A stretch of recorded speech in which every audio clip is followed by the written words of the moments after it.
it kind of long so he can keep looking at me.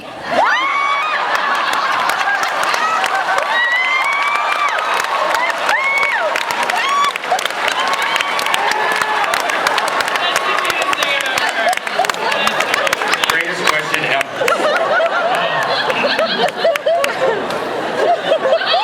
I would say.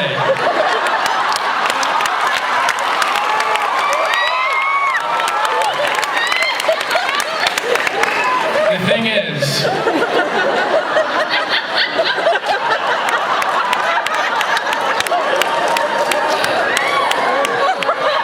over the last 9 seasons,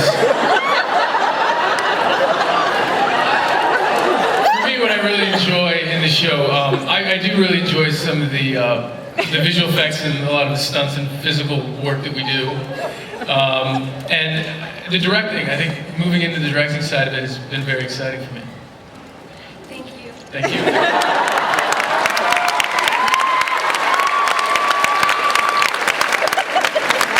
Next question.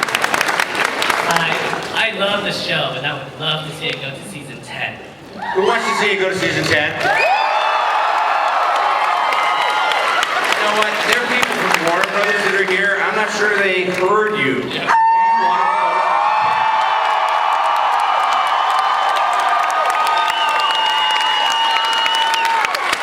They obviously have an opinion. That being said, this question's for Tom or anybody on the panel. Because you're not so sure you could get to season 10, even though I know you will. What other challenges of deciding whether to stall a storyline or get to the end game of the show? Kelly, Brian? You know what, to be honest, a lot of that lies in the writer's room. And luckily we have an amazing writing staff, and honestly everybody's brain is sort of functioning on 2 levels when we're approaching that last run of the season, because the same thing happened last year, and we actually had 2 different episodes for the final episode because we weren't quite sure at a certain point, and everybody just, I don't know, it's just, they're incredible. The energy in there is really incredible, and they have figured it all out. It's all done. Like, we've just sort of thought about how we would end it if it's this year, and if not, then there's always more story. That's the beauty of it. And I would just add that the challenge isn't in stalling, because we never try to stall. The challenge is when you're not stalling and you're moving really fast, where do you go next? But what is great about the character of Clark Kent is that, I have to say, the moment that Kelly and I read the pilot, we were like, this is brilliant, because it takes a character that we all know and it plunges him into a place of discovery where you really get to see the struggle that is inside Clark Kent as he's deciding to become Superman. And every year we're like, are there more struggles and are there more issues that come up? And we have pretty much 2 seasons worth of stories to tell, actually, at this point. So we're not really worried about stalling. Thank you. Guys, thank you. Next question. Yeah, hi, I just want to say I've been a big fan since the first season. I started as a freshman in high school when you guys did too, so it's really relatable for me. But the question I have is with regards to new characters this season from the DC Universe. Are we going to see anyone new? You'll be seeing John Corbin, you're going to see Metallo for the first 2 episodes, and we'll see about more. And then we have a couple we can't announce because we're waiting to announce them when we cast them, but you will also be seeing the return of Toyman, you'll be seeing Roulette, and so we have some fun stories coming up. Thanks again for you guys' input. Next question. Hi, my name is Tyler. This is my first time here at Comic-Con. Welcome. Thank you. Oh, and my question is, are we going to be seeing more of Green Arrow in this season? Yeah, a little bit more, I think, right? A lot more. Yeah, a lot more, yeah. It'll be good.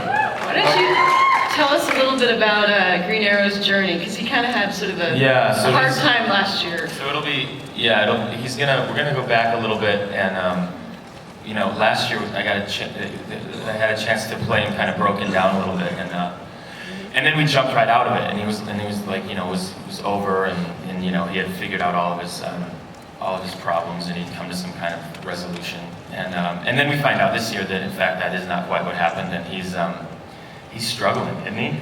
He's really, really struggling. So, and that's gonna go on for a while, I guess, right? And you know more about it than I do, so go ahead. In the first 8 episodes, we're gonna see him hit rock bottom, and we'll see what happens then. Yeah. Would you guys want to see more Green Arrow? I think that's Next question. Hi guys, my Hi. name's Danielle. Okay, so I have a question for the whole panel. So, how is it that you guys get into character every show and every season that you guys do? And Justin and Tom, you both can stare at me as long as you want. Just drinking. Just a lot of drinking. Is it like really hard for you guys to get into characters? Let's just start down here at this end. Justin, you want to talk about how you To get into character? Yeah. Yeah, boy, I'm sure the process is different for everybody, and I'm sure that, I know personally, it depends on what I'm doing in that particular day or in that episode or that scene or whatever. So my process, it starts from reading the script, obviously, and then I read the script for the story, and then I read the script for the character, and then I keep rereading it. But it really depends on what you're doing. I mean, if you're playing the Green Arrow superhero guy, or if you could be, fighting, you could be a love scene. You never know. So for me, the process is always Erica? the same, different, whatever. You stole my answer, but yeah, I am not unlike Lois in the fact that my brain kind of goes, and my castmates have to be very, very patient with me to kind of get me to settle down. But depending on what I'm doing, is how I affect how I do something and do a scene. But what I love is that we all kind of work together and try to find the truth of it and just be really, really open with each other and tell the story and take what the writers gave us and make something real. Tom? Yeah. Oh boy, yeah, I have to start at 5 o'clock in the morning. Well, I think for me, it's the question I had for Kelly is only half kidding, because we have a writing staff who's incredible, who not only as actors do we have to get in character on set, but they have to, even before we're ever around, get into the heads of those characters as well. And I think as great a job as they do, that only helps us do what we do on set.